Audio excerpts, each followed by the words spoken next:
Home to the Reagan Building, where we will begin now the September 15th meeting of the Metropolitan Area Planning Commission. May we hear the opening announcements, please?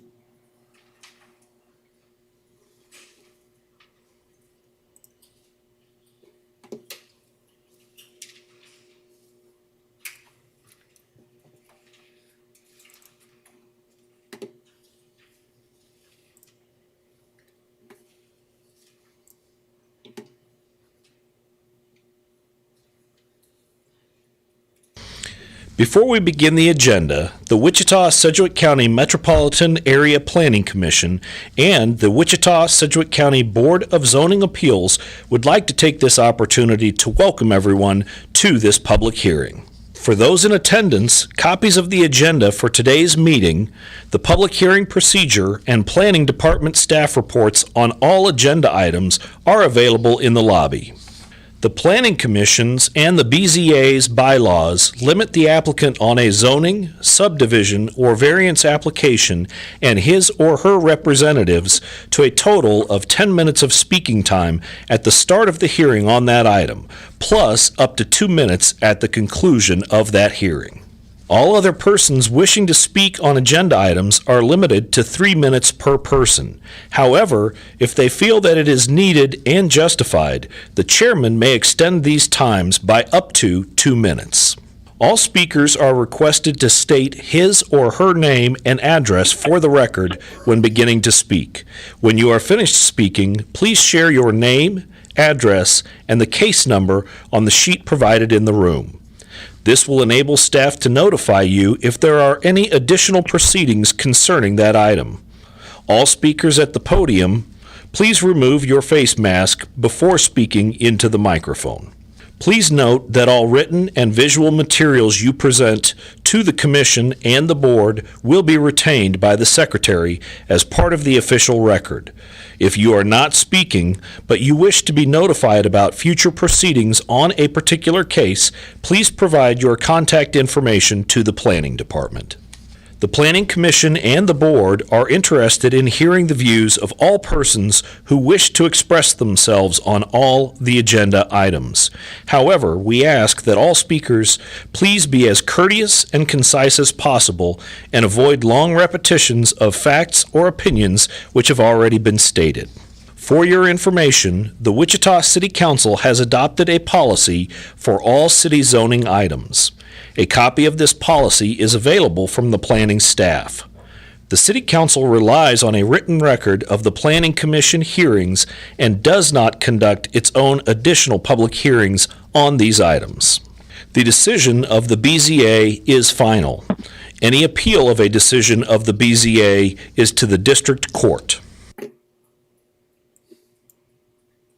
Thank you. Now I would call for a roll call of the members present so we can see and hear everyone. Yes, ma'am. Fox? Present. Duell? Here. McKay? Here. Green? Here. Bill Johnson? Here. Blick? Present. Nix? Foster? Here. Warren is absent. Joe Johnson? Joe Johnson is absent. Miles? Present. Hartman? Here. Cunningham? Here. Williams Bay? Here. Madam Chair, I show 12 members present and 2 absent. Thank you. For housekeeping rules today, I'm going to be the microphone police for the benefit of those attending virtually. It's very important that you press your button and speak into the microphone so you can be heard clearly for the recording and for the virtual guests. So you'll hear me remind you. Thank you very much for helping with that. And now we have an addendum to the August 18th meeting minutes. I show Commissioner Foster as absent at that meeting, but would entertain a motion for their approval. Move that we approve the addendum to the MAPC meeting on October 18th. Second. Motion from Mr. Green, second from Ms. Miles. Any discussion on those meeting minutes? All in favor, please note by saying aye with your microphone on. Aye. Aye. Those Aye. opposed, nay. Busted. Those minutes are approved. And one abstention. And one abstention, thank you. 1101. Then I would entertain a motion for the minutes of the meeting held September 1st. Move for approval. A motion from Mr. Hartman, second from Ms. Foster. Discussion on these minutes. I would like to just double check and make sure that on page 45 of 53, both the motion and the substitute motion were shown as being carried, and we needed to make that correction. Can we make sure the motion includes that the substitute motion actually failed, it didn't carry? Because it wasn't denied. Is that correct? Or am I getting my positives and negatives mixed up? The motion to deny did not carry, correct? Correct. Okay, so the minutes need to show that. Otherwise, the motion doesn't make sense. Because we have two contradictory motions, both carrying. Thank you. We'll get that corrected. Thank you. Any other discussion on the minutes? Then I would call for a vote. All in favor of the minutes as corrected, please note by saying aye. Aye. Aye. Opposed, same sign. We have to do the double finger to make it work. Those absent at that meeting were Mr. Williams Bay. So any opposed? Then the motion passes 11-0-1. Thank you. Next, we'll walk through the agenda to see if there are any items that we can take on consent. The first item is subdivision 2022's 00046 plat at MacArthur and Seneca. Does anyone on the commission want to hear that item? Anyone virtual? I'm sorry? Sorry about that. Sorry to cut you off. I had a question for staff at the very end. Okay. Is there any from the public here in chambers who would like to hear this item? Anyone participating virtually from the public who would like to hear this item? Hearing none, can we have a staff response to Mr. Blick's question, please? Go ahead, Mr. Blick. Only question I have is, was there anybody that contacted staff in person or electronically in opposition of this? I received no comments from anybody in opposition. Thank you so much. I appreciate your time. Any other questions for staff? Then we will take this on consent. Item 2.2, subdivision case 2022 00048 at West Street and Pawnee. Is there anyone on the commission who would like to hear this item? Any commissioner virtually who would like to hear this item?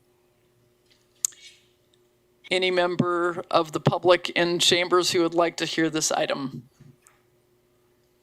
Any member of the public virtually who would like to hear this item? Hearing none, we'll take that on consent. Move that we approve items 2.1 and 2.2. Motion from Mr. Green, second from Second. Ms. Foster. Any discussion on this item, on these items? Hearing none, I'll call for a vote. Those in favor, please indicate by saying yay.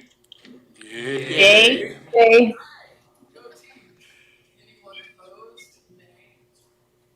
Anyone opposed? Nay. Hearing none, motion passes 12-0.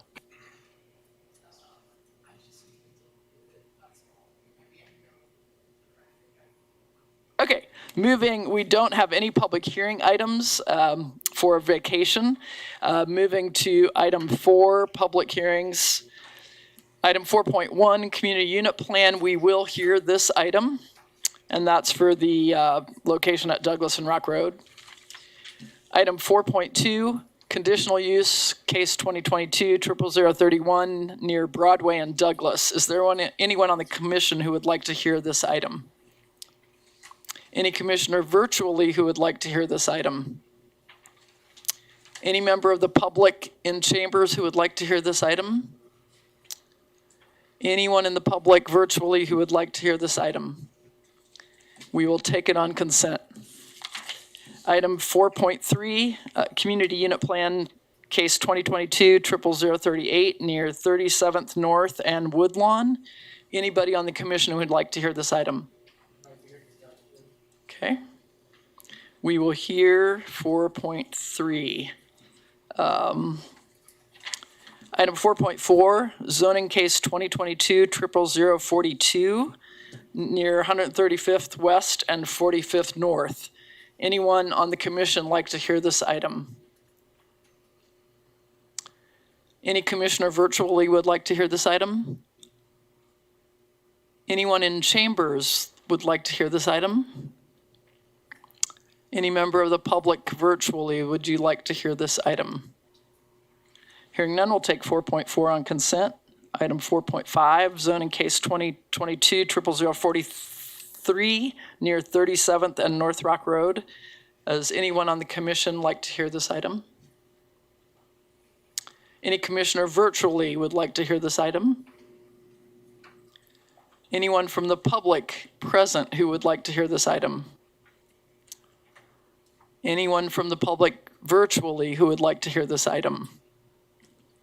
We will take it on consent. Item 4.6, zoning case 2022-00044 near Hillside and Murdoch. Is there anyone on the commission who would like to hear this item?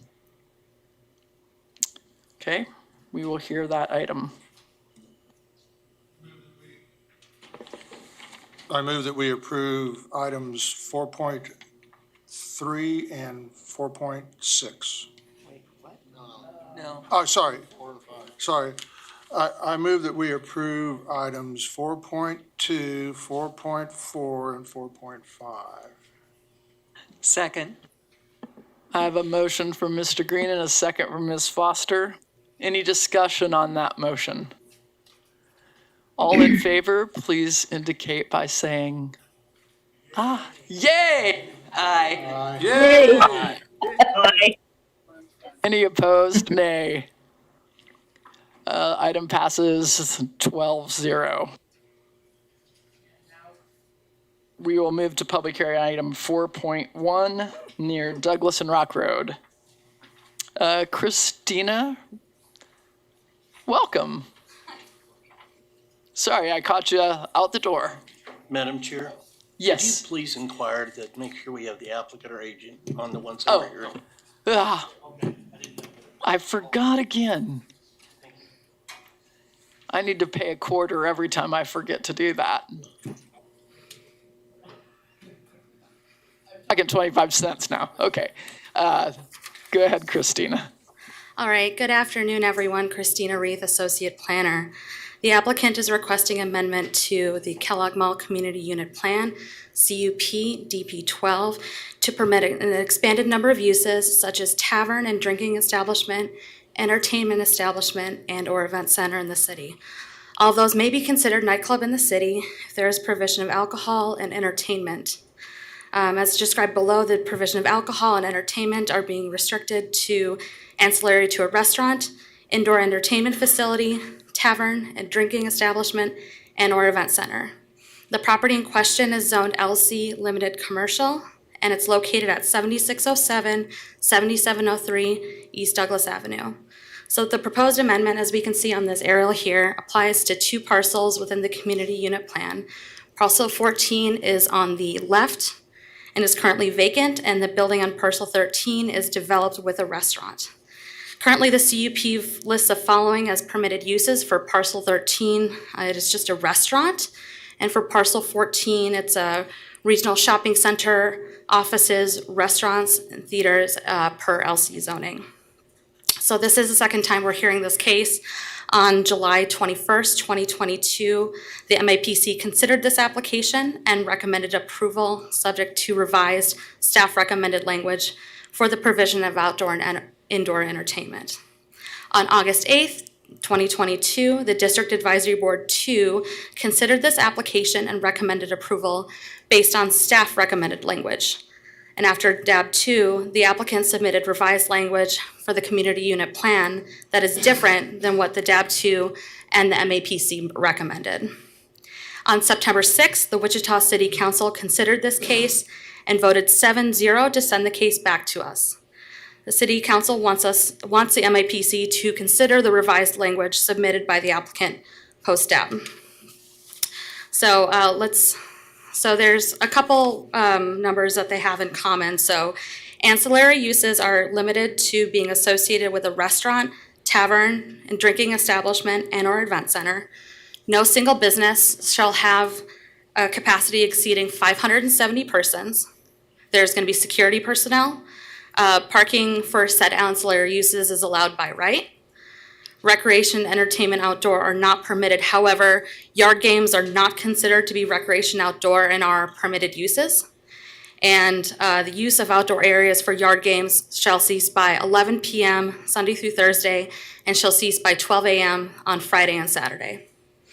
So as you can see in your packets here, there's a table that breaks down each of the recommended language by the MAPC and the DAB and the language post-DAB.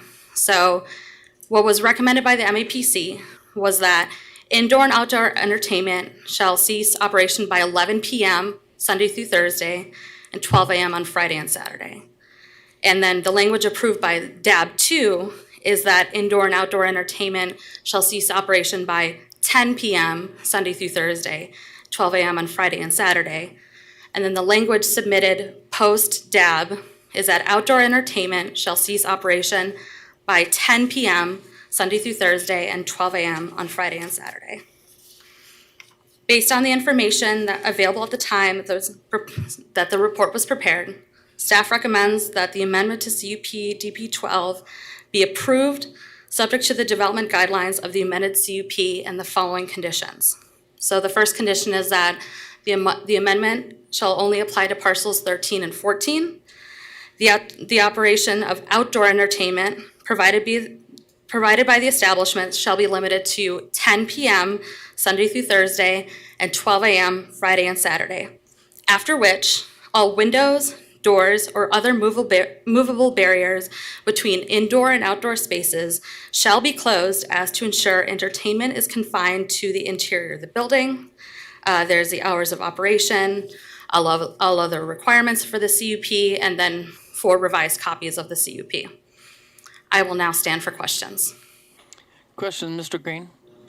Yeah, in other cases where, whether it's the county commission or the city council has returned back an item for us to review, there have been accompanying minutes from that meeting that we were able to go over to see exactly what the, in this case, the city council is concerned about. And do we have any of those minutes available, or were there any? They are on file. I can distribute them to you. In brief, what was the city council's concern with our decision? I don't think it was a concern with your decision. I think it was really the fact that there was language proposed by the applicant following the conclusion of the DAB and the MAPC meeting. So you all had not seen the latest language. And so I think that was the reason why the city council is sending it back to you. Fair enough, thank you. Any other questions from commissioners at this point? Applicant or agent? And you have 10 minutes.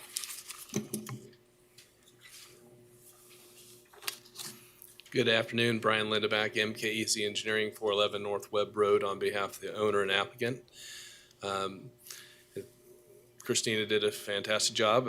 I agree with all the staff comments here. This has been a little bit of an evolving case where we think we know what we want, but then we think about it more, and then we think we want something different. So that's that's essentially what's happened here, and that's why we're back to see you. Is there's a little bit of a change in how we word things and how the operations are, and we just need to make sure that everybody's on the same page and don't have any issues with that. So we did, just for the record, we did not have anybody at DAB from the public speak for or against it, other than the applicant, of course.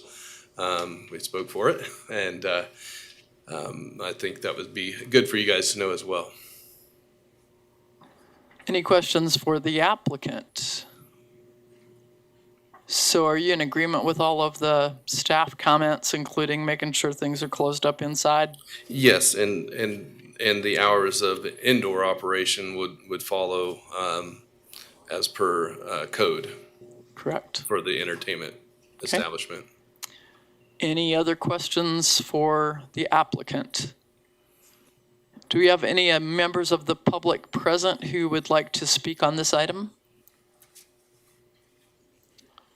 Do we have any members of the public participating virtually who would like to speak on this item?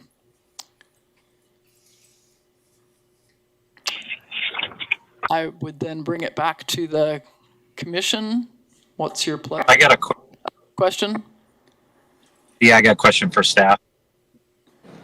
Will this have to go back to the district advisory board after us also? No, it will not. Okay. I just entertain a motion to approve with staff's comments and the hours and recommendation from staff. Motion to approve, Mr. Blick, second from Mr. Bill Johnson. Any discussion? Hearing none, all in favor, say aye. Aye. Any opposed, nay. Motion passes 12-0. Director Wadle? Sure, Scott Wadle. Just one quick point. Mr. Joe Johnson is joined, but he does not count towards that vote because he was not here to hear the item. So. Okay, so going forward, we'll have 13 members present. Thank you. Thank you. Welcome, Joe. Good to be here. Do we have the agent for item 4.3? I'm sorry. Our next item is, I got so excited about Mr. Johnson being here, I lost my place here. Item 4.3. Yeah, do we have the, okay, I see you there behind the pillar. And do we have the applicant or agent for item 4.6, which is at Hillside and Murdoch? Is that person present? They're online? Okay, thank you. Just double checking because I failed to do so earlier. Item 4.3.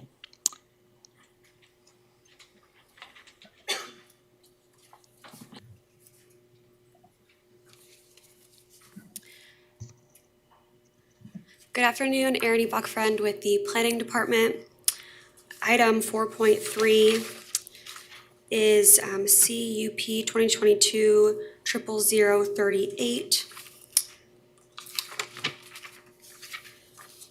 which is a requested amendment to the Brush Creek Community Unit Plan, CUP DP 128, to permit live music and entertainment defined as nightclub in the city as an accessory use to a restaurant on parcel 9 of the CUP. The subject site is zoned LC Limited Commercial and is located on the southeast corner of East 37th Street North and North Woodlawn Boulevard. Parcel 9 is approximately 0.8 acres in size and is developed with a 7,200 square foot strip retail center with frontage on North Woodlawn Boulevard. Suite 2 of the retail center is occupied by a restaurant and bar and the site of the proposed request for the entertainment. The proposed amended language will allow live music and entertainment as an accessory use to a restaurant on parcel 9, and this would be subject to the supplemental use regulations outlined in the zoning code. The applicant has proposed that the operations of the nightclub as accessory to the restaurant end at 11 p.m. on Sunday through Wednesday and at 2 a.m. on Thursday through Saturday. The CUP DP 128 extends approximately half-mile west and 1/4 mile south of the intersection of Woodlawn and East 37th, and is developed with commercial uses surrounding the intersection, an apartment to the south of the subject site, and then townhouses and single-family residences to the east. For this case, because of the proximity of the subject site to the apartment complex to the south, a conditional use would have been required if this was not in the CUP. However, because this is in the CUP, the notification area is actually larger than what would be required for a conditional use. And so the conditional use is not required. The amendment for this to the CUP serves as that conditional use. Currently, the CUP DP 128 lists the following uses as permitted on parcel 9: restaurant, retail sales, liquor store, financial institution, or an office. If approved, the amended language would allow live music and entertainment as an accessory use to a restaurant. So that's important to note that should the use as a restaurant cease, a nightclub would not be permitted to continue at that site. So it would need to remain accessory to the use as a restaurant. Due to the site's proximity to the residential uses to the south and the west, staff is recommending that entertainment hours end at 10 p.m. Sunday through Thursday and at midnight on Friday and Saturday. So that is different than what was initially requested by the applicant. Likewise, staff is also recommending prohibiting outdoor entertainment at the site.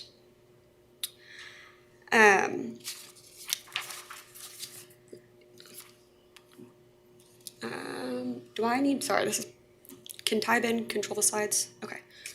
Can we go to the next slide, please? One more, sorry. To the zoning map.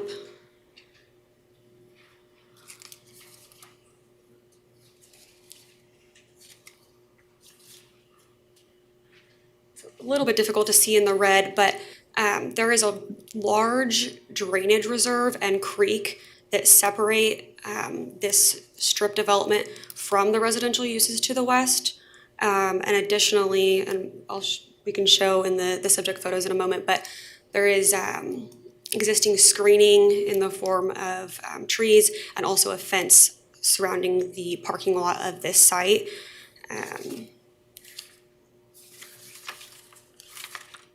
You said west, do you mean east? I'm sorry, yes, to the east, to the east, abutting the residences. The comprehensive plan has identified the subject site as appropriate for new residential, and new residential is categorized as being developed or redeveloped by 2035 with residential uses or pockets of industrial and commercial uses based on market-driven activities. Therefore, the request to permit live music and entertainment is in response to market demand, therefore is found to be in conformance with that category of the plan.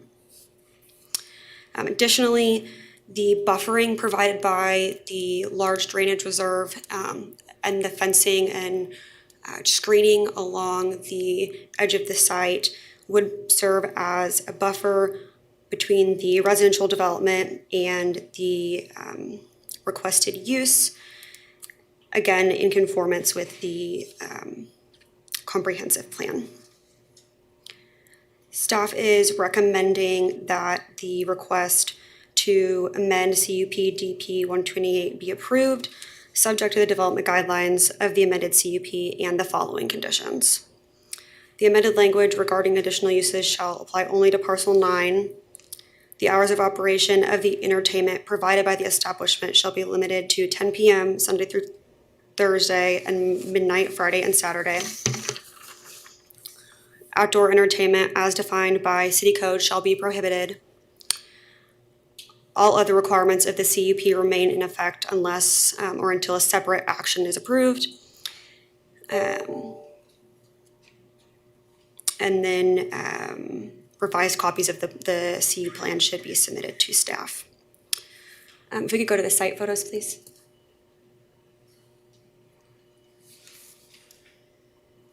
So you can see this is the subject site with the strip retail.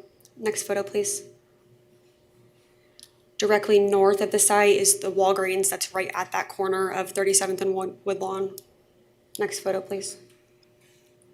You can kind of see here, but there is that stone wall and then trees that provide screening. And then you can see the lacrosse apartments directly south, back in the corner there. Next photo, please. This is the abutting strip. So there's the subject site and then another retail strip that abuts directly to the south. And then again, the apartments further south in the CUP. Next photo, please. Across the right-of-way is the Dillon store, again located at the intersection of 37th and Woodlawn. Next photo, please. And then back to the aerial. With that, I'd be happy to answer any questions. Mr. Hartman. It shows on the staff report that the DAB heard it on September 12th. What was their findings? I was presenting at another DAB meeting. I might defer to JR, who attended the meeting. Or no? No, he was not at DAB 1. I actually believe this one's going to be heard in October at DAB. Sorry about that. That's a typo. Will be heard in October. Mr. Green. Yeah, I have no problem with this request at all. I do have a question about the hours of operation. Why are they different since it's indoor entertainment as opposed to outdoor entertainment? I wouldn't think that noise would necessarily be a concern. My understanding is those hours were presented by staff to be consistent with similar requests that we have had in the past.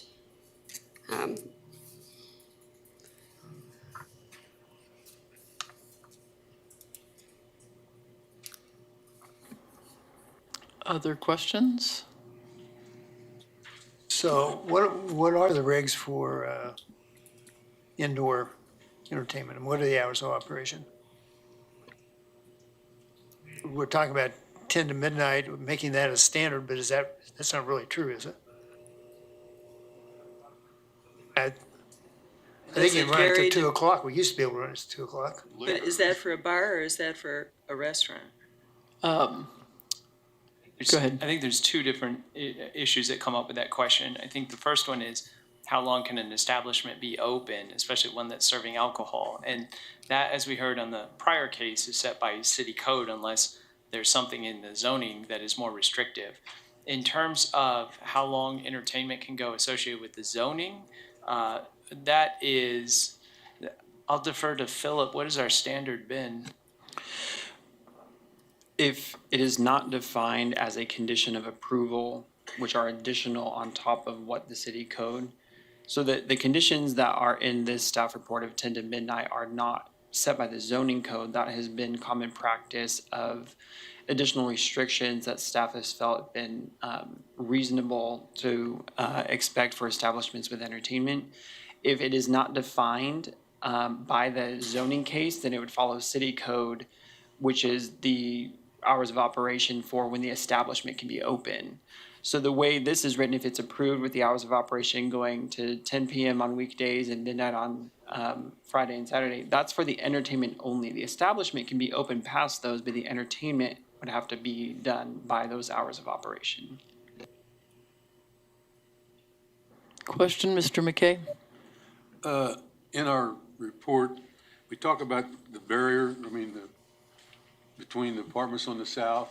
Why are we putting those in? This is in the middle of a LC project with commercial buildings on either side. What bearing does that have, I guess, my question? I'm sorry, was your question what bearing the buffering has, or I was having a little bit of a difficult time hearing? In your report, you said that it's satisfactory because there's trees and stuff on the south for the apartments. There's a drainage park or whatever you want to call it to the east. And why are we putting that on a piece of property, those restrictions, when there's commercial on both sides of it? It's not even abutting, well, it's abutting the drainage, not even abutting the apartments. So I mean, you're putting that on the whole piece there, or just the piece we're we're taking today? So there were no additional conditions that staff recommended for screening or buffering. The mention of the drainage reserve and the existing wall was simply to state the conformance with the comprehensive plan, which recommends the physical buffering of uses, higher intensity commercial uses between residential uses. So that was to make that point. That's my point. Yeah. There's a sitting in the middle of commercial on both sides, and we're putting restrictions on that piece of property that's got buffers already of commercial on either side. Now, to the east, I don't have any problem with that, but I do have, to me, if you just, what you said in your report, then we're doing that requirement on that whole piece, not just the piece we're talking about today. What I'm understanding is that she mentioned that it does exist, but that it's not an additional condition being added. So, yeah, we don't need to talk about it. Okay. Okay. Yeah. Okay. Any other questions from the commission? Yes. So if I understand correctly, Mr. McKay, I think your question was whether or not the limitation on the hours for entertainment would apply to the entire CUP or if it applies just to the application area. Is that right? What I'm saying to you is, in the report, she was talking about the buffer zone on the south between the apartments and this thing. Well, there's a building, more commercial between the apartments there. The way I would understand it would be that there's trees there, there's drainage on the east, there's trees and the fence and all this, but it doesn't, the drainage area attaches to the backside of this property, subject property. But the one on the south does not, the apartments at all. So by you throwing that in there, does that mean that we're talking about that whole piece of commercial or just the subject we're talking about today? We're just, this is all just about the subject site, which is the area marked in red on the staff report. Then that, I don't know why it's even in the report. Oh, I think It's not applicable. I think it was just to provide context because what you are talking about is entertainment with the combination of alcohol and the proximity to the residential and buffering about what's around it. We were just trying to provide you with a better illustration of what the context is of this property.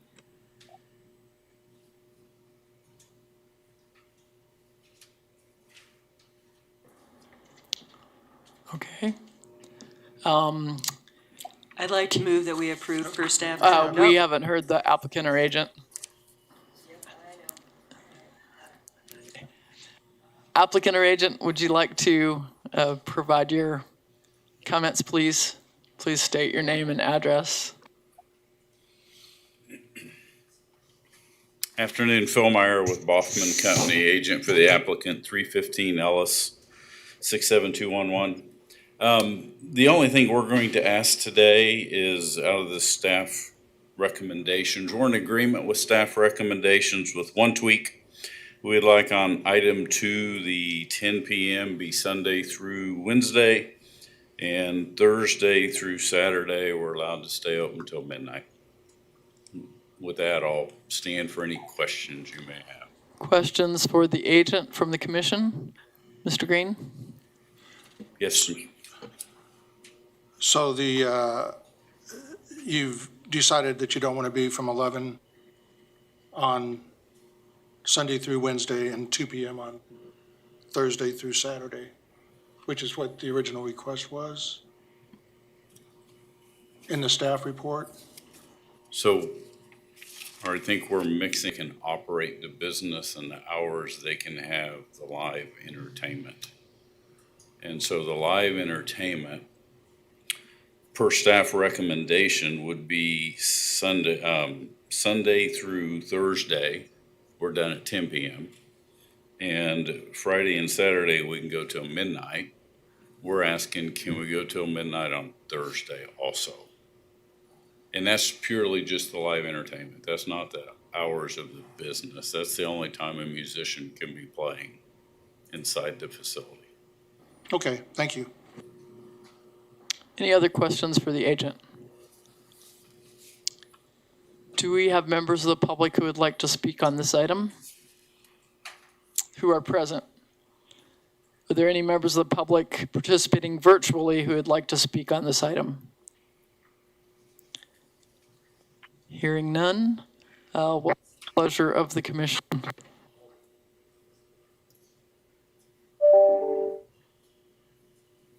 Commissioners? I'd like to move that we approve per staff comments. I'll How second about that. the applicant's request to change it to Yeah, Wednesday? that's what I was questioning.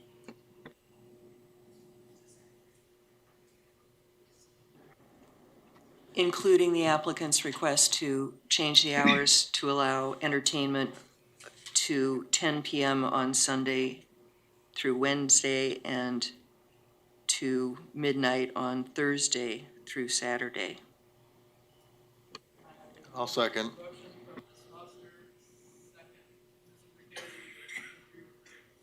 Yes.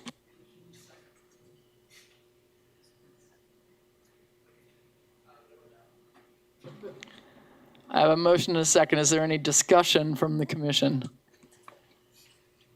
I just want to clarify that we're excluding any outdoor entertainment. Is that correct? Yes, that is correct. Thank you. This is indoor entertainment only. All right.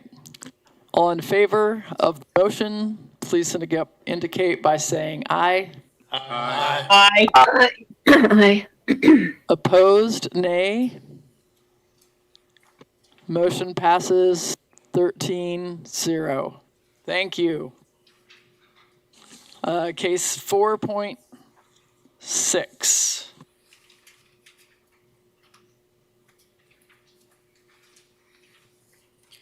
Good afternoon, everyone. Christina Reith, Associate Planner. This is case number zone 2022-44. The applicant requests a zone change on this particular parcel from TF3 two-family residential district to B multifamily district.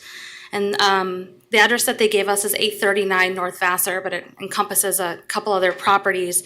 It's a total of 1.44 platted acres. The subject site is currently zoned TF3 and is developed with 2 single-family residential dwellings and a vacant lot. The applicant has requested this zone change because it is the most restrictive zoning that allows medical services, and it would be the same zoning as the adjacent parcel, which is also owned by the applicant. So the applicant proposes to demolish the remaining 2 single-family residential dwellings for the development of a medical facility. There was a previously vacant building and a tennis court, as you can see on the left here in the gray area. And those are already zoned B multifamily district, and they've been demolished to make room for this development. What they're proposing currently is a 1-story rehabilitation center with 41 beds. They played with the option of considering or expanding to 2 stories and a total of 82 beds. However, they just have to take into consideration that the maximum height allowed for this development is 35 feet because it is adjacent to TF3 two-family zoning. The proposed development will also have 68 regular parking spaces and 4 ADA compliant parking spaces for a total of 72 parking spaces. So let's take a look at some of the photos here. If you could go to the first photo, please. So this is where it was formerly the Wichita Children's Home that was demolished to make way for the site. So this part here is already zoned B, and it's the properties behind it. We can go to the photo of the homes. That's looking away from the site. Next slide, please. Next slide, please. Next slide. Okay, so we're getting closer towards the homes. Next slide, please. Next slide. And next slide. Here we go. So this is the one that's currently zoned TF3 two-family residential district. The requested zoning conforms to the goals of the community investment plan. The map that includes the 2035 Wichita Future Growth Concept Map identifies the area in which the site is located to be primarily appropriate for new employment. So this is a new business, or it's expanding upon Wesley Medical Center's area. The zoning also conforms to the priorities of the Central Northeast Area Plan, And the plan includes a priority to ensure that neighborhood zoning is consistent with the neighborhood vision. And so the requested zoning would allow for a medical facility to be built on a parcel that's already partially zoned B multifamily district, and it abuts a medical facility to the south. The requested zoning also conforms to the goals of the Wichita Places for People Plan. Want to emphasize here the nodal development pattern. The subject property is located within the Central Avenue and Hillside Street Regional Center node. The Places for People Plan aims to establish a mixed-use commercial node around the intersection of Central and Hillside, while furthering the intensity of development within the Wesley Hospital campus through all portions of the node of the development. So based on the information available at the time the staff report is completed, staff recommends approval of the request. I believe this has already gone through DAB 1 and they recommended approval of this. No, they did not. I'm sorry? It's going in October. Okay, so I have a typo on my report. I do apologize. I did receive some feedback from the community, mostly phone calls. I did not receive any emails. I believe there's someone here to speak about this particular development today, and he's brought some photos. People are concerned about traffic, about parking, and the devaluation of property. And with that, I will stand for questions. Any questions, Mr. Green? Yeah, the site plan that you have in the staff report on page 7.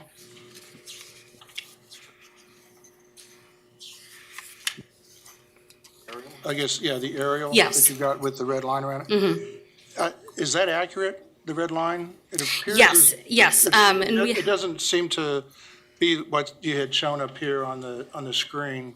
so there's a very skinny strip, as you can see, between on the west side, and there's a skinny yellow line. There's a very small strip of land, so that includes that portion. It's just hard to tell when you zoom out. Yeah, and I understand that, but the site plan or the aerial that you have in our staff report actually incorporates the apartment complex to the west, and it goes down south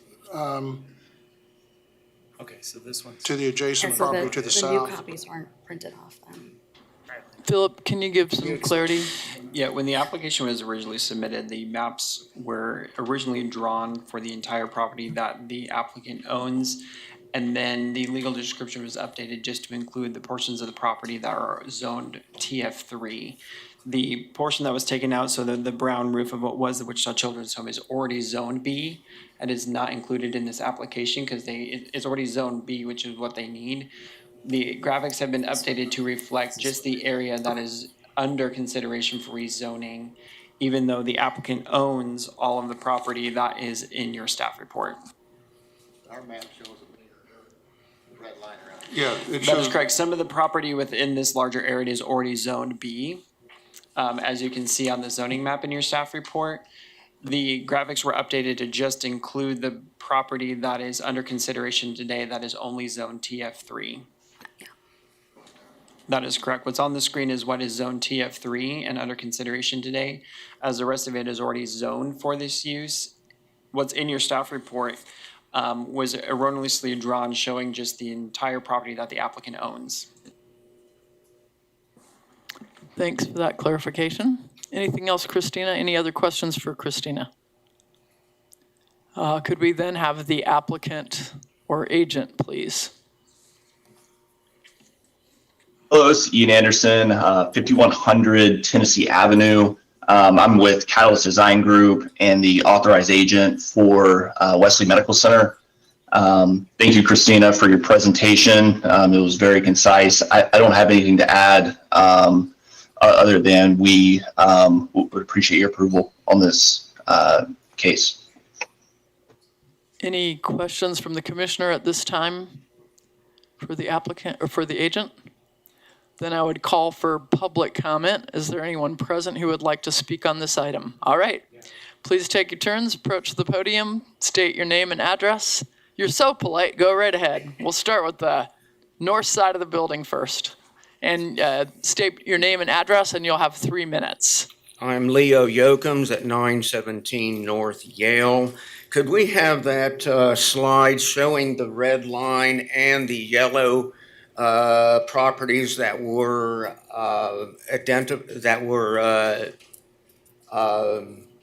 the other one? The yellow ones that were the people who received the notification. I have not only a residence, but an investment property, that's still not it, just outside of the 350 feet. I feel like that is woefully inadequate. That's not it either.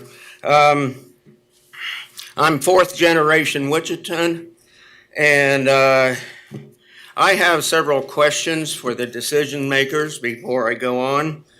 Do you know the boundaries of McDonald Neighborhood Association? Do you know the boundaries of Sleepy Hollow? Do you know what Alcott Elementary is? Do you know why the street is called Country Club? Have you ever lived across the street, next door, or down the street from a parking lot? Have you ever had to buy room darkening shades in order to sleep because of that parking lot? I would want to point out a couple errors as far as people who were notified. 3405 Country Club, you have the wrong owners on that. 833 North Holyoke never received the application, though next door to them, 835, I believe, did receive. They are within 350 feet. I was born in Wesley at 1952. For about 63 of my years, I have lived within 3/4 of a mile of Wesley. First, a mansion in College Hill, then a less than modest bungalow in Uptown, and then to my current. In Uptown, I was just north of the College Hill Methodist Church, who had expanded so much they needed to have parking lots. Life decisions, I made mistakes, recovering from divorce, child support, 12% interest. I was there for 26 years, and I hated every day when I opened the drapes to see parking lots. Not directly across the street, but there were 2 or 3 houses that should have been. This was before the landscape ordinance, and it was just very barren looking.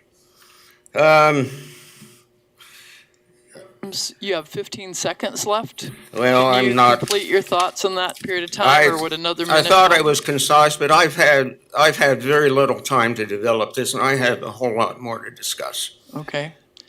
Could you tell us more in another 2 minutes? I can extend your time. That would be great. Thank Okay, you. I'll try go to ahead. speed it up. Let's 2 minutes and Okay. then we'll. Alcott School no longer exists as a school. I've lived there all my life. I've seen houses go. I remember all sorts of things there. I live south of Central. I believe that Wesley, over the course of time, has demolished 50 to 70 houses. Now, that includes the medical facilities on the west side of Hillside, 800 block or so. Now, I don't know if I don't know proper who owns what, but I just call it Wesley and the medical. I feel like they've been slowly invading our neighborhood, and it's just getting terrible. I feel that it is really ruining my property values. I just put in $80,000 into my house for both maintenance and improvement. Yes, we knew when we did it that we were shaking the dice, but and then we need another 60,000 or so. But what are we going to do? We're just going to, or is it just going to go down to nothing? I do have some pictures. Are they available? I'd like to start with picture number 18, or excuse me, picture number 8. And we can run through that through 18. I was an architect technician for 5 years with the school district. I did parking lots, redoing them. I had to draw, I had to go down through OCI, and I had to work with Miss Donna Goldtree, the owner of the supervisor of the landscaping. You can just scroll through those next 10. The landscape ordinance is great. It took me a while to get used to it. It was in,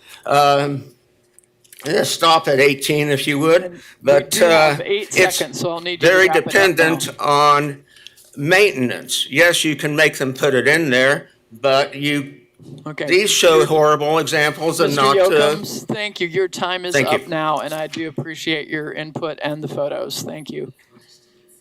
Next speaker, please. Oh, any questions for the speaker? Philip, I do have a question. Are we sending the notification area along with the notices currently? Are we mailing the notification area along with the notices currently? No, there's no, we just send a letter and it shows a map of the subject property that's getting rezoned. Okay, thank you. Okay, thank you, Mr. Yocums. Next speaker, please. State your name and address, and you have 3 minutes. We do ask you to add any issues that haven't already been addressed. Thank you. Hello, my name is Ben Blankley. I live and own 3404 Country Club Place, which is right on the map there. My wife and I have owned and lived in that house for 10 years. We have a 7-year-old that was born at Westlake Hospital, so we're very familiar with the area. He and I go biking quite frequently throughout our neighborhood.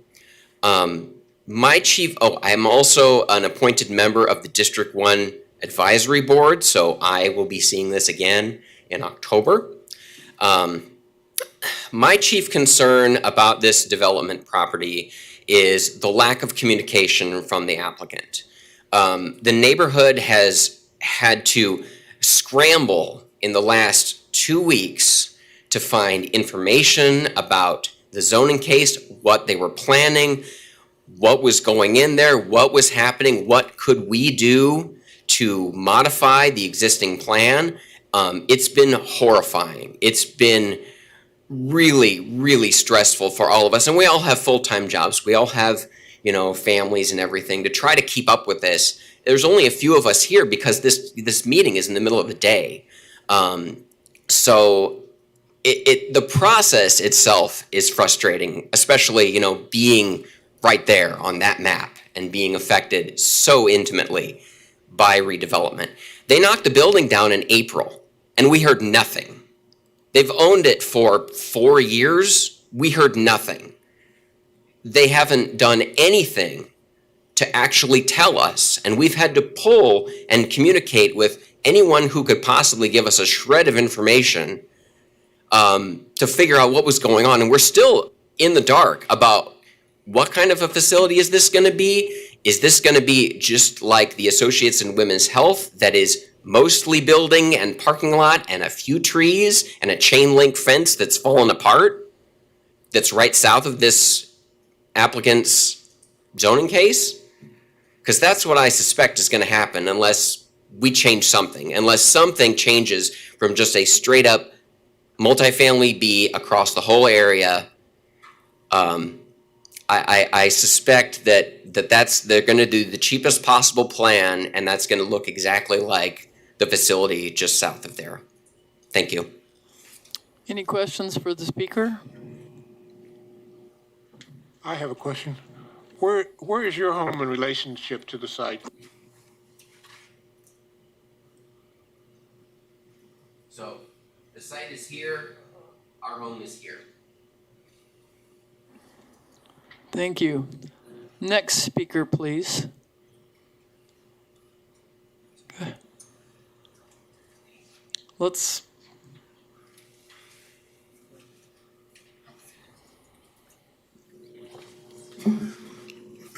Please state your name and address, and you have 3 minutes. Hi, everybody. My name is Josh Siebenaller. I live at and own 3336 East Country Club Place. My partner and I purchased our home in October of last year. My house is directly across the street from the proposed lot, and as such, I have a vested interest in the outcome of this case. I want to center my comments on the failures of the applicant to submit a high-quality, accurate proposal throughout this process. Under the guidance of the Wichita-Sedgwick County Planning's own so-called golden rules of a zone change request, this committee must, in its responsibility to the public, deny or heavily restrict the applicant's request for rezoning. Starting with rule number 1, the zoning uses and character of the neighborhood. The burden of factually describing the application area and the surrounding property rests upon the applicant. Their half-assed, downright counterfactual description of our neighborhood will be roundly debunked by my neighbors that will speak here coming soon. And I suspect that we'll hear that in other testimonies. But in the case of the applicant, in case the applicant on the call needs a reminder, historic neighborhoods with homes approaching near $500,000 are not, quote, economically challenged. Next, I'd like to discuss rule number 3, the extent to which removal of the restrictions will detrimentally affect nearby property. Let's not even touch property values. The applicant states without any proof that their presence will raise the values of our homes. That is laughable. Instead, I want to focus on the section of the rule that asks if the uses allowed in the requested district can be, quote, good neighbors to existing development. Now, based on the applicant's omission of a number of homes across the street, including my own, from their proposed development, in addition to the negligence of the properties that they currently own, the applicant does not intend to be a good neighbor. Moreover, I'd like to raise to the committee that the children's home that previously sat on this site, or on the B site, was over 40,000 square feet. The applicant could easily maintain a vibrant green space within the TF3 zone at the center of our community and build their proposed 24,000 square foot facility on what is zoned B. I have to ask, why does the applicant need this much land rezoned? It invites future building without community input. Look, we recognize the applicant's right to use and obtain value from their property. We would welcome outreach and an open dialogue with the applicant regarding the future of the community that they share with us. But we will not tolerate being bulldozed by a multi-million-dollar entity that tries to wield the levers of power to their advantage. Now, for my last point, and the point I want to resonate with the committee, golden rule number 8, opposition or support of neighborhood residents. While I recognize that this is but one of the factors to be considered, having, well, soon to hear, the frustrations and fears of our neighborhood, coupled with our complete disregard by the applicant, it would be an outright failure of this committee if they did not weigh the city's responsibility to its citizens in this situation and deny or heavily restrict this rezoning. Thank you for your time today. Thank you. Any questions for the speaker? And for the record, my home is Okay, thank you. All right, next speaker, please. Don't be shy.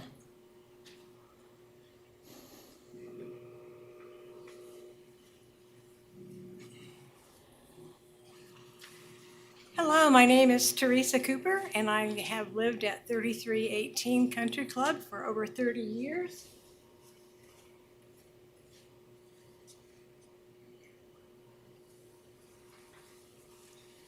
So my house is directly across the street from the proposed site. And what I would like to talk about is the increase in traffic that I'm assuming will occur if the building is completed. And these are estimates of the increase of daily traffic of arrivals and departures. Now, I looked at the nursing staffing, and I talked with a neighbor who's a nurse, and she said that the staffing pattern for this building would probably be 4-to-1, meaning 4 patients to 1 nurse. So with the 41-bed facility, I looked at nursing, doctors, physical therapists, occupational therapists, janitors, kitchen staff, clerical staff, and visitors. And I allowed for about 2 visitors per patient. When I took all that data together, I estimate there will be 288 arrivals and departures at the building every day. 288 cars coming and going. If there's an 82-bed facility, it goes up to 532 arrivals and departures per day at the building site. Now, at some point I plan probably on selling my house. I think any potential buyer would not be encouraged or appreciative of that much activity across the street. Would you? I doubt it. Would you like to live at 3318 Country Club with that much activity across the street? I doubt it. And I don't think that any kind of landscaping or fencing will significantly mitigate the detriment to our neighborhood. Thank you. Any questions? Thank you. Any questions for the speaker? Hearing none. Next speaker, please.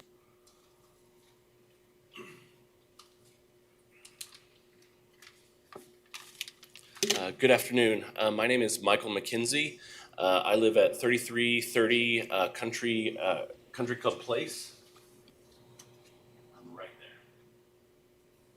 And I just wanted to speak to you a little bit because I felt like my neighborhood is being a little bit misrepresented. My wife and I, Heather, we worked hard, we saved, we own a couple of businesses in town. But we sacrificed and we sacrificed so that we could move into a neighborhood like this. In March of 2020, a friend of ours who worked for Star Lumber told us about this house that they were they're renovating as their showcase home. The proceeds would go to the Wichita Children's Home. So we got really excited about that, and we got really excited about the project. But we weren't going to be able to buy it in time that it was going to be done in October of 2020. Luckily, there was a pandemic, and it got postponed, and things worked out. And so on June 23rd of this year, we bought our home. This neighborhood is where you want to live. There are children every evening going back and forth, riding their bikes, playing in their yards, not inside with video games, but outside being kids. Terry, if you do move, my kids are going to be very, very sad because they have just been adopted by this community, and it's I think collectively the houses here that are being affected. I think roughly the estimate was like they're around $375,000 homes. We paid over $430,000 for ours. I don't feel like that's economically disadvantaged. And if someone's telling me that a 35-foot building 50 feet from my front door isn't going to affect our property value, I think that's insane. The other thing that kind of concerns me is just how shady the applicants have sort of been. We've gotten very little information. The other, I've heard that they own one of the buildings that's boarded up. And what's interesting is the pictures that they showed to represent the neighborhood. They didn't take a picture of my home or any of our homes. They found those homes that might have been struggling, or that they have abandoned themselves. We can't go anywhere else. This is it. We've sunk everything to live here, to be here, and to be part of this. And if this goes through, or there's not some sort of modification, I don't think we could get our money back for this house. Would you want to live? We got a balcony that's going to look right into that parking lot. So light, noise pollution. There are so many kids. I would recommend driving down there in the evening. The traffic is concerning because the sheer number of children. This neighborhood has people who've lived in it for some like 50 years, and then there's these new families like us that are coming. Our neighborhood is not in decline. It is revitalized. Thank you. Thank you. Any questions for the speaker? Yes. Could you?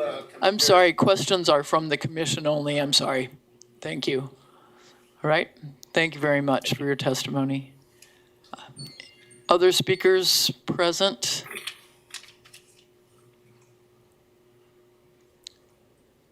Are there any members of the public participating virtually who would like to speak on this item? Yes, there are.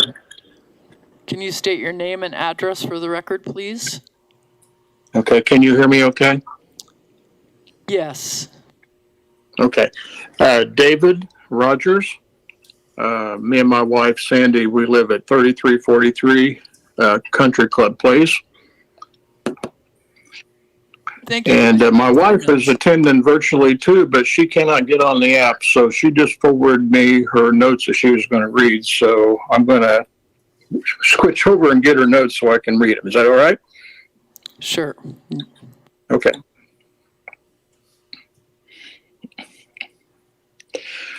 Okay, we purchased our 6,240 square foot home in 2007 and spent our time and resources to restore and enhance our home. When we considered purchasing our property, we researched the zoning that surrounded our TF3 single-use property. Everything was TF3 to family residential, and we believed that the zoning would protect us. We knew that the Wichita Children's Home owned the property on the west and south, located there since 1910. Neighbors assured us it did not have a negative impact on the neighborhood. We found that to be accurate by sitting in our car and observing. After purchasing our home, we were never imposed upon by them. The property was well maintained, watered by a sprinkler system, mowed and raked with fencing in good repair. The Wichita Children's Home sold their property to a newly formed holding company, and then Wesley purchased the property 1 year later. They boarded up the two houses that are just directly to the south of us and left them to deteriorate. One of the houses is pictured in the staff report. The fencing and landscaping has greatly deteriorated, and it is never watered, raked, or edged.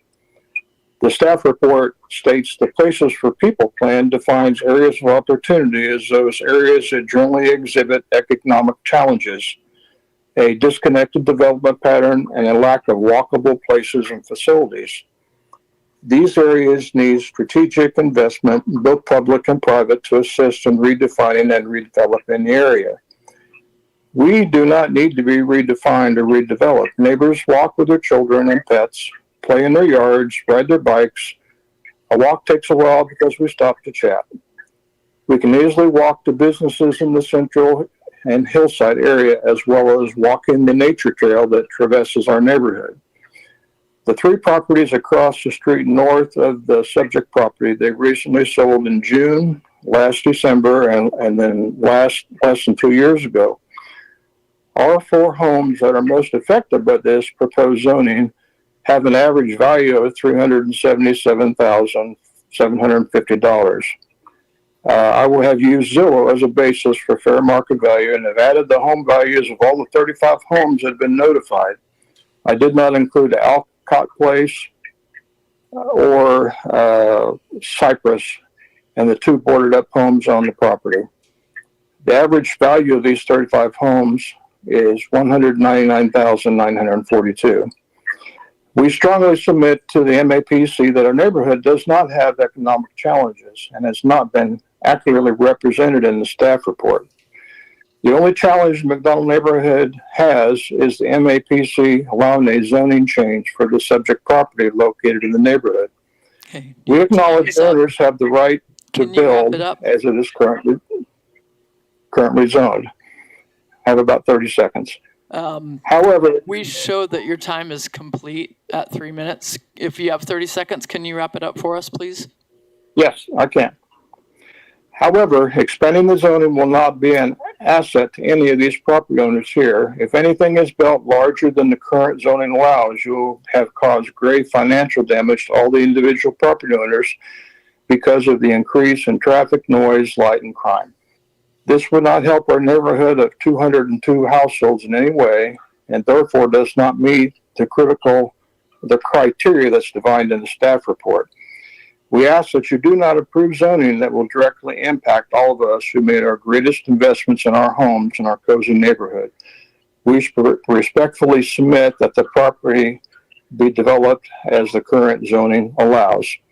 And as someone earlier said, the current building that they tore down was over 45,000 square feet. So we believe they can put one back in its place without having to redo the zoning. Thank you. Thank you for your testimony. Any questions for the speaker? Hearing none, and are there any other speakers virtually who would like to present? Yes. Will you state your name and address for the record, please? And you have 3 minutes. Sure. Hello, my name is Sarah Burney. My family and I live at 3342 Country Club Place. We've lived in our home for almost 2 years now. We purchased our house in large part due to the quiet location and the family-friendly nature of the neighborhood. And I know this is the case with many of our other neighborhoods. We were very strategic and intentional about choosing to live here. It's a great neighborhood. Our neighborhood is full of families with children of all ages. We have a 2-year-old, and I can count 10 other families on our block alone on Country Club Place with young kids. Our daughter and the other kids spend a lot of time outside, as my other neighbors have alluded to, walking, biking, playing chalk and ball games on the sidewalk. And it's a quiet neighborhood. Few cars come and go on our street and any of the surrounding streets, and it's also very walkable. We're out walking and biking as a family all the time, and we see our neighbors constantly doing the same thing. We can walk and bike down the street to the Sleepy Hollow Park, or back to the Red Bud Trail entrance off of East 9th Street. There's very little traffic, very few cars coming and going, and those that do are moving slowly. We feel safe here, and we know that our neighbors feel similarly. Our kids can play outside, move through the neighborhood with ease and comfort, without tons of people and tons of movement coming and going. This is why we chose to move to the neighborhood. Help us keep it this way. Don't approve the zoning change. A large healthcare facility, one that has the option of being 3 stories tall, will absolutely change the neighborhood. There's no question about it. It will negatively impact the neighborhood in a myriad of ways, most of which have already been referenced. The neighborhood's adamantly against the zoning change and the approval of Wesley's plans to build here. We're on track to have all homeowners in the radius from the lot that received the letters to sign and submit a protest petition. And we're all working on doing our best to make sure this doesn't happen. Thank you for your time today. Thank you for your testimony. Any questions for the speaker? Is there any other member of the public participating virtually who'd like to speak? Hearing none, I would call for the applicant's agent, please. We generally give you 2 minutes to respond to the concerns that have been presented. Yes, this is Ian Anderson, Callis Sign Group, applicant on behalf of Wesley Medical Center.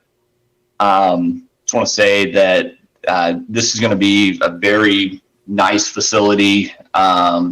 And as far as the houses go, we're just waiting. And this is only for the rezone. This isn't for the hospital itself, just to get the lots rezoned. And that's all we're asking for today, is solely for the rezone of the parcels shown on the screen right now. We will have nice facilities for this, and believe it'll be a positive impact for the community as a whole, and additional healthcare coverage, which is much needed in today's landscape. So that's all I have, and thank you for your time. Do any commissioners have questions for the applicant? Ms. Foster? A point has been made about the size of the children's home building relative to the size of your proposed, or whatever size building you may be proposing. I realize we are not at the platting stage yet, and the details of the site plan are not done by any means, but in general, is the building that Wesley is considering putting on this site going to allow enough space around it to allow for some significant screening between the facility and the neighborhoods to the northwest and the northeast? Yes, the building, and like I said, this project hasn't even been funded for construction. It is only a proposed project right now, trying to go through step 1 just to get rezoned, so the owner can utilize their full property they own in the area. But to go back to your screening question, yes, We will screen the north and northwest corners with a 6-foot privacy and screen fence, which will also have associated landscaping with it as well. Thank you. Other questions for the speaker? Could you go ahead, Mr. Green? The children's home, you owned that, and I know you own that property. How tall is or was that the children's home? I do not know the height of that, what the building was. From the aerial, it appears to be at least 2 stories. And that doesn't sound like that's going to be any greater than what you are at least proposing at this time. Can you clarify? Correct, yes. It is just a 1-story building. Thank you. Being proposed. Again, the traffic was a consideration that's been a concern. We know you don't have the site plan completed, but do you have any idea of the traffic flow that will be involved or associated with this building? Yeah, we do not have exact traffic counts on, what it was previously with the 2 residences and the children's home, and what it'll be for the rehabilitation hospital. But we do see those being comparable traffic flows. It's really a passive use, a rehab hospital that's not the hustle and bustle of a ambulatory center, and there's not going to be a helipad or anything like that. So it's going to be a very passive use of the property, very consistent with what was previously there with the children's home. I got a question for the applicant. Go ahead, Mr. Blick. Carrying on to that last question, do you project most of the traffic's going to be coming off of Murdoch and Vessler, or do you think it's going to be more coming off of Country Club Place? Yes, we will not have an access to Country Club Place. It will only be on Vassar and Hollyoak. Similar to the current driveway connections. Thank you. Other questions? Mr. Williams Bay? Yes, has there been any conversations with the neighborhood at all? About I know the hospital itself has had some conversations with some of the property owners in close proximity, but that is all I know as far as neighborhood outreach. I mean, our company is just handling the rezoning effort, and it could be that the hospital has reached out and had this. I know they said they've been coordinating with some other property owners, but I do not know the full extent of that.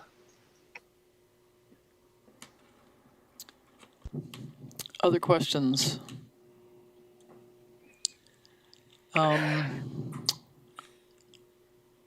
I'll bring this back then to the commission. I'm going to start with a little discussion. Will I be able to ask a question virtually? Have you already spoken, sir? I have. Yeah, or the public participation is closed. We gave a final opportunity. 3 minutes is the limit. This will be presented at a DAB meeting on October 6th. If you've registered your name and address, you will receive December 4. I'm sorry, let me be real clear. October 4th. October 3rd. Okay, I was just curious. On October 3rd, DAB will hear this case, and there'll be an opportunity for public input at that time. And if you've spoken, gave your name and address, you'll receive notices of any future activity on the case. So that's a very important reason for you to have registered your concern. So thank you for that. Now, back to the commission. Thank you. Any discussion at this point from the commission? One comment about the October DAB is that it comes after the end of the opposition petition timeframe, so whatever they discuss doesn't have to be considered. It's really too bad that that didn't happen first. Sometimes with a little outreach from the developers, they can calm things down a little bit. I mean, they would have known that there was not going to be any traffic on Country Club, for example. He's owned it. They've owned it a long time. I really don't understand why this wasn't. This is one of those times when the hearing could have been after the DAB, and I think we need to get back to that. But they should know they can go talk at the DAB, but it really won't matter. Legally, it won't matter. Can we have clarification on that part of the process, please, from staff? Yeah, what I would point out is that there's a protest period that begins, lasts for 14 days, and it's after a decision is rendered by the MAPC. But one thing I would look to legal is that if that's an important priority to you, I wonder if you couldn't defer this item and then the protest period would begin after you make a decision. Statutorily, this is Jeff Enzan, Assistant City Attorney.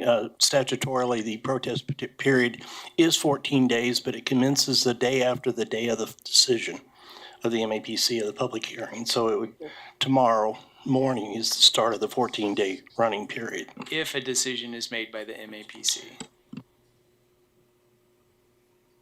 Yeah, sorry, it's after the conclusion of the public hearing. So if it was deferred, the public hearing would be retained, and therefore the protest petition or protest county would not commence until after that time. This is Joe Johnson. I move for deferment. I have a motion I'll to second it. defer and a second. Any discussion on that motion? Philip? Point of clarification, having a date to defer it to. Oh, What would be the After first? the DAB. What would be the first The commission meeting first after planning the commission DAB? after the DAB would be October 6th. And we have 20 some odd items on that meeting date. We literally have like 22 items to consider on October 6th. Okay, we're not going to hear testimony. We're just going to rule on it. So I would say I'm that's sorry, fine. you're, Jeff Ansan again, if you're deferring it, you have to retain the public hearing to be open. Now, those who have already spoken won't be able to speak again because they've already had their 3 minutes, but other people could come and speak at that time. Absolutely, you're correct. I'm sorry. well, if people are going to be speaking at the DAB, I doubt if we have very many show up. And I just think it's important that this neighborhood has an opportunity to get together. Let's make it for the following For the October 22nd meeting, October 20th. October 20th. I'm obviously living on You a said- different calendar than you, Philip. October 2nd is when, Third. October 3rd is the next so it'd be meeting. the 17th. October 3rd is the DAB meeting. October 6th is the next MAPC meeting, so 14 days after is October 20th is the next following MAPC meeting. So that's two MAPC. Okay, I'm in my motion to be the 20th of October. I'll second. All right, so we have a legal, Say, in addition, say to retain, keep the public hearing open during that time. Yes. Mr. Green, discussion, commissioners? Yeah, this is legal. Once a motion for deferral has been made, according to Robert's rules, can a substitute motion be made?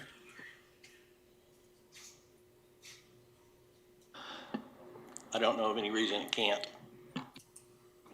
I've got a substitute motion to approve the request per staff comment. The reason why I'm saying that is because the Wichita Children's Home was in existence since 1910, and I would imagine that the majority of these current property owners lived with that children's home there, and it was more than a one-story proposition at that time. This is going to be a one-story building. It's going to have adequate parking, adequate landscaping. It will meet the lighting ordinances and all of the requirements for that. So I would move to approve. I have a substitute motion to approve on the floor. Second. And I have a second. I'd like to add on for discussion on the substitute motion. I'm the same point with Commissioner Green at the same thing as a lot of my questions were kind of answered on traffic, and that's usually the case when it comes to residential neighborhoods, but and also having to defer the case and then having all the neighborhood to come back in or trying to rally more. That's the great thing about the petition.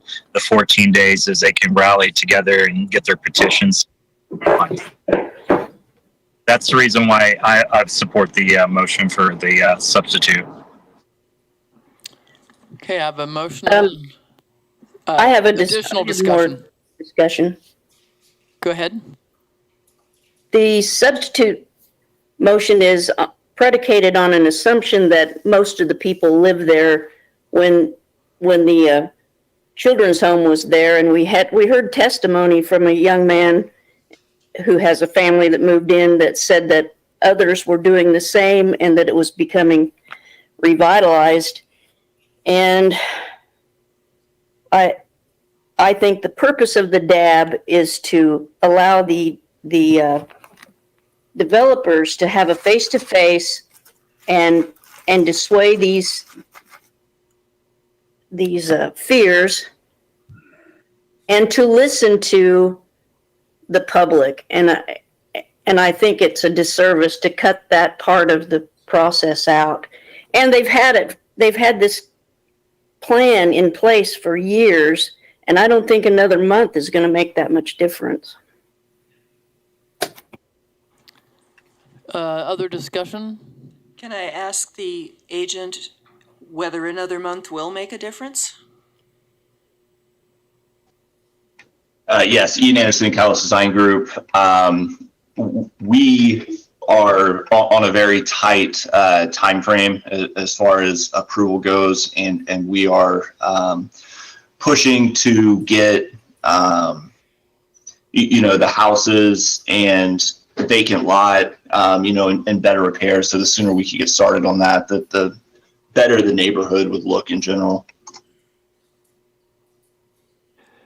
I have a question for staff. If we approve the zoning request and the DAB meeting follows the zoning request, then the DAB input is added to the final recommendation to City Council where the final decision is made. Is that accurate? That is correct. And what we mean by, I think what you meant was that the MAPC meeting, if a decision is made today and it's not deferral, then yes, that recommendation goes forward to the City Council, and the DAB meeting follows.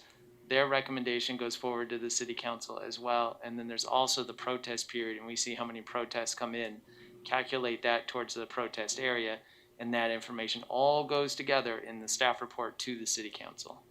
Okay. And then it could all come back, is that right?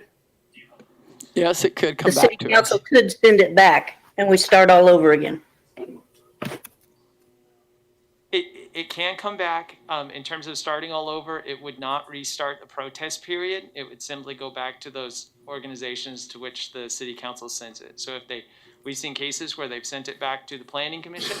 We've also seen cases where they have deferred it and then sent it back to the District Advisory Board. Or I guess it's a possibility that it could come back to both of you, but any of those options. I would like to, any other discussion from commission, or I'd like to call the question, Mr. McKay. The only thing I have, give us a timetable. We know the procedure, but give us a timetable. For example, if the motion that's on the floor this time is approved, give the people that are here a timetable in which we're talking about. If you don't mind, I can answer that question for you, Mr. McKay. So as we've talked about, the District Advisory Board is scheduled for Monday night, October 3rd. The protest period ends 2 weeks from today, which would be, let me get a calendar out. So, yep, starts tomorrow morning, ends the 29th. The district advisory board is October 3rd. The city council meeting would likely be, and I apologize, I don't have a specific date, but likely be somewhere in the field of October 18th. It's usually about 2 weeks after the protest period ends. So the protest, if they were filed, the DAB would hear that there is a protest filed, correctly? That is correct. Okay. Other discussion? Then I would call for a vote on the substitute motion, which is to approve per staff comment. And let's do a roll call. Yes, ma'am. Fox? Yes. Dool? Yes. McKay? Yes. Green? Bill Johnson? Okay, sorry. Yes. Blick? Yes. Nix? Yes. Foster? Yes. Warren is absent. Joe Johnson? No. Miles? Yes. Hartman? No. Cunningham? No. Williams Bay? Motion passes 9-4. Thank you, and thank you for your testimony today, and you know the work ahead of you to continue to share your concerns. Thank you very much. That concludes our action items for today, so let's proceed to a bylaws revision.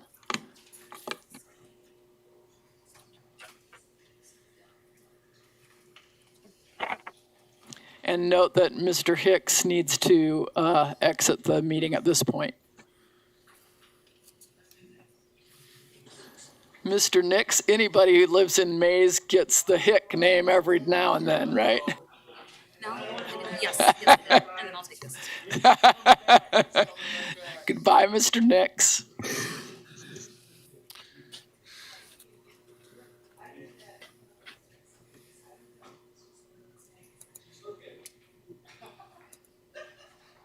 All right, here we go. We would like to hear about the bylaws adoption item. All right, Madam Chair and members of the Planning Commission, Justin Wagoner, Assistant County Counselor, here to talk about the proposed changes to the bylaws, which are, and there's both a track changes version in your agenda packet, and then also a version that's kind of cleaned up as if those changes had been incorporated into the document. I'll go through this. Really, there's the key overarching change in these bylaws is that they would incorporate the virtual option to supplement the in-person meetings that we're going through today without there being a need for an emergency meeting provision, which is what we enacted back in early 2020. So that's one of the key changes. We've talked about that at length, but again, Scott would be happy to answer questions on that to the extent I can. I can also address any of those questions. I'll really just go through the 4 changes that were made stemming from the special meeting you had about the bylaws discussion. And if you go to the track changes version of the document, the first change, there's only 4 of them. The first change is on page 3 of that document, and you can see the page numbers at the top. They're at a header at the top of the document. In section 3A, there is the language used to note about meetings being held exclusively through virtual attendance. That language was changed to primarily based on a suggested change, and that's been incorporated into the document. In all likelihood, based on the Kansas Open Meetings Act and some of the administrative regulations that were passed, that's how those meetings could potentially happen anyways. The second change, and do stop me anytime if you have any questions, feel free to do that. The second change would be on page 5. Well, actually, it's not. The second change is really just throughout the document, which is to change the gender neutral change from chairman to chair. That's been made throughout the document. The third change is at the bottom of page 5 would be to delete some language. The very bottom paragraph where it used to talk about how a speaker's comments could be limited if they were impugning or impinging the character integrity of planning commission members. the thought was at a staff level, it was appropriate to take that out, and in large part because the concerns of First Amendment, free speech. Do let me know, and Jeff know if you have any questions on that. The fourth and final change would be on page 6, section 10B. The language "as a member" was added in terms of not participating as a member of the Planning Commission if you or your business would own a property that would have an application, for example, in front of the Planning Commission. It was just to clarify that language and make it a little clearer in terms of what was intended as to when you would not participate by voting on a given item. I'd be happy to stand for any questions. Otherwise, if you would approve these bylaws, they'd be effective for future meetings moving forward. Planning staff would update the meeting notices that would be sent out on future zoning cases as well to note any changes. There'd be a few tweaks here and there they'd probably need to make. All right. Yeah. Any questions for Jason? Yes. I have a question. Yes. Wasn't there a change where where your staff had the word "shall"? I think it was in section 1, and we changed it to "will" or to "may." You didn't talk about that. And I guess. Sorry, go ahead. Oh, I just wondered in that paragraph when we agreed to change that one word, we got another about 5 or 6 more lines explaining it, and one of the lines says, "To the extent feasible." What would make it not feasible if we go to what the commission, who are not attorneys, decided to turn that word into "may" instead of "shall"? What could possibly make this so that we discontinue virtual access? Let me just first off clarify, Commissioner Cunningham, are you referring to page 2, Article 3, Section 1? Let me pull it up here, because I copied and pasted that. Article 3, meetings, wait, yeah. Oh, wait a minute, let me go down where I had that. It's long, isn't it? Well, I cut and pasted that out, so I'm not sure where that was. There is a "shall" Let me return read. to "may" in Correct. section 1 on regular meetings, and "may" is more flexible. Yes. Yes, May is more flexible and permissive, and I think if memory serves, and Scott, I'll defer to Scott. Go ahead. This is about may allow for virtual attendance. Is that correct? Correct. And the thought process there was that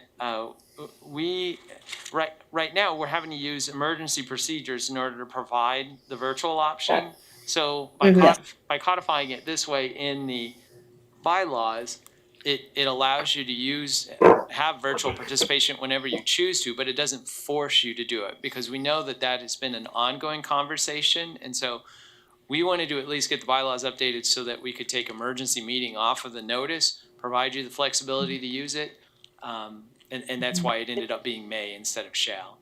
And I think Commissioner Cunningham, to the question you'd asked about, I don't think that changed from the last time these bylaws were presented. I could go back to where I was sitting to look at a draft of those. I think it's the same, but I think the drafts that we had saved incorporated changes at a staff level that we talked through and had those in the document. That's like you're talking about, to the extent feasible. I don't think we presented that. And so and I think Scott's nodding in agreement. Is that correct, Scott? That's correct. We've done the track changes from the very beginning, so you can see all the changes that have been incorporated. Okay. So our intention is to continue to have virtual access. That's correct, Commissioner Cunningham. And I think I'll let Scott opine if he wants to further. We will look to the chairperson and to the leadership of the MAPC to tell us when you don't want virtual participation. Okay. Any other questions at this point, Mr. McKay? When we reviewed this in advanced plans, the part about one of the commissioners having a conflict of interest, at that time I brought up the point about, well, if I'm on it. That does not exclude me from participating as the applicant, but that's still not covered like we talked about that day.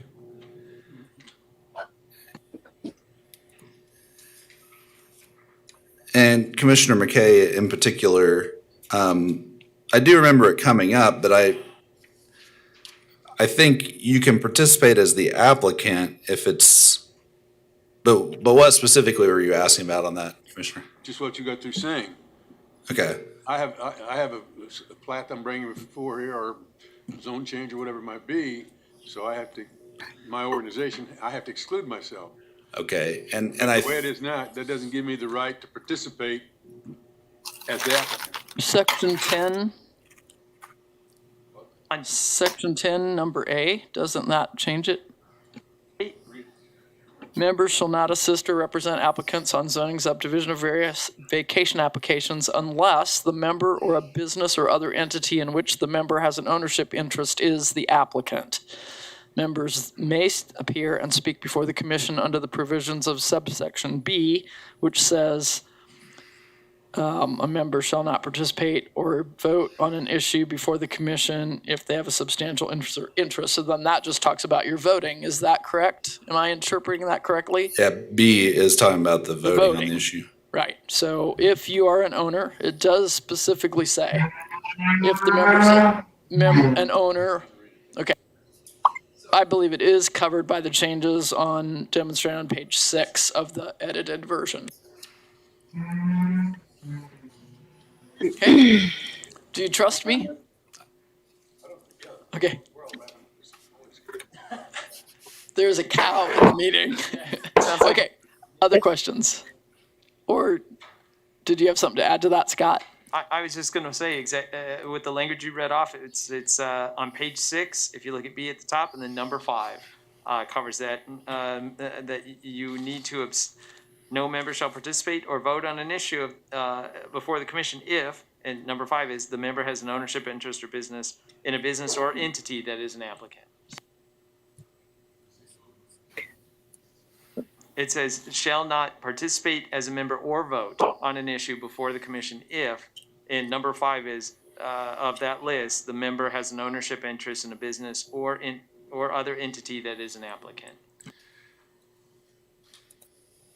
Can I, just so I understand, if Mr. McKay brings a plat, he can't sit on the board and discuss and vote, but he could put his name on the list and present as a presenter like any other developer, could he not? That's correct. He could do that with a property. He just wouldn't be able to vote or participate as a planning commission member on that particular item only.